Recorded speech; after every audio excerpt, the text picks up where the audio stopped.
Learn Uzbek darslarining 3-darsiga xush kelibsiz. Har bir so'zni oddiy misollar bilan tushuntiraman. Shunda o'rganish oson va qiziqarli bo'ladi. Endi 3 foydali iborani o'rganamiz. Now let's learn 3 useful expressions. Birinchi ibora. Excuse me, kechirasiz. Excuse me, kechirasiz. Kechirasiz so'zi birovni e'tiborini tortish yoki uzr so'rash uchun ishlatiladi. Ikkinchi ibora. Are you on vacation? Sizlar ta'tildamisiz? Bu savol odamdan ta'tilda ekanligini so'rash uchun ishlatiladi. Uchinchi ibora. This is a beautiful city. Bu chiroyli shahar. Bu ibora shaharni maqtash uchun ishlatiladi. Endi yana 3 foydali iborani o'rganamiz. Birinchi ibora. We are on a business trip. Biz komandirovkadamiz. Bu ibora ish yuzasidan safarda ekanligingizni aytish uchun ishlatiladi. Ikkinchi ibora. What is that? U nima? Bu savol biror narsani bilmoqchi bo'lganingizda ishlatiladi. What is that? U nima? Uchinchi ibora. Have a nice day. Salomat bo'ling. Bu ibora xayrlashayotganda yaxshi tilak bildirish uchun ishlatiladi. Have a nice day. Salomat bo'ling. Endi yana 3 yangi so'zni o'rganamiz. Now let's learn 3 new words. Birinchi so'z address, manzil. Manzil yashash joyi yoki boradigan joyni bildiradi. Address, manzil. Ikkinchi so'z friend, do'st. Do'st siz yaxshi biladigan va ishonadigan inson. Masalan, bu mening do'stim. This is my friend. Friend, do'st. Uchinchi so'z who, kim. Kim odam haqida so'raganda ishlatiladi. Masalan, u kim? Who is he? Who, kim. Endi yana 3 muhim so'zni o'rganamiz. Now let's learn 3 more important words. Birinchi so'z application, ariza. Ariza biror narsani so'rash yoki murojaat qilish uchun yoziladigan hujjatdir. Masalan, men ish uchun ariza topshirdim. I submitted an application for a job. Application, ariza.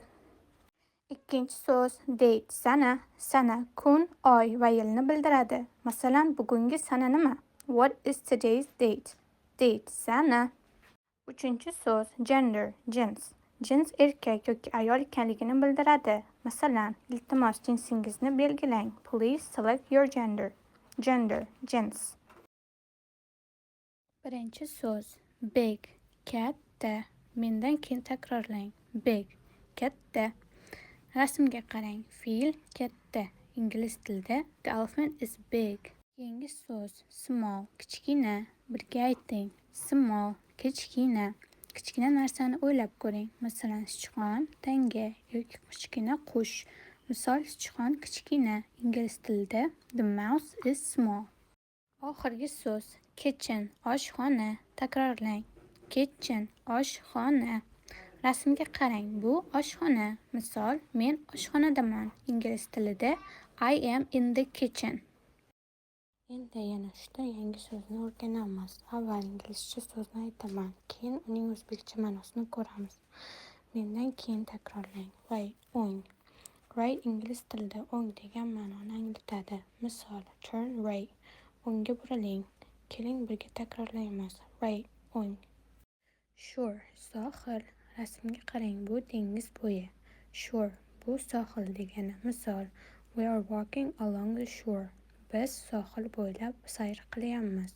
Yana bir marta takrorlang. Shore, sohil. Border, chegara. Endi navbatdagi so'z border. Bu chegara degani. Misol, we crossed the border. Biz chegaradan o'tdik. Birgalikda aytamiz. Border, chegara. Endi maktabda va kundalik hayotda eng ko'p ishlatiladigan 3 so'zni o'rganamiz. Mendan keyin baland ovozda takrorlang. Pencil, qalam. Pencil, ingliz tilida qalam degani. Misol, I have a pencil. Menda qalam bor. Birga aytamiz. Pencil, qalam. Notebook, daftar. Keyingi so'zimiz notebook.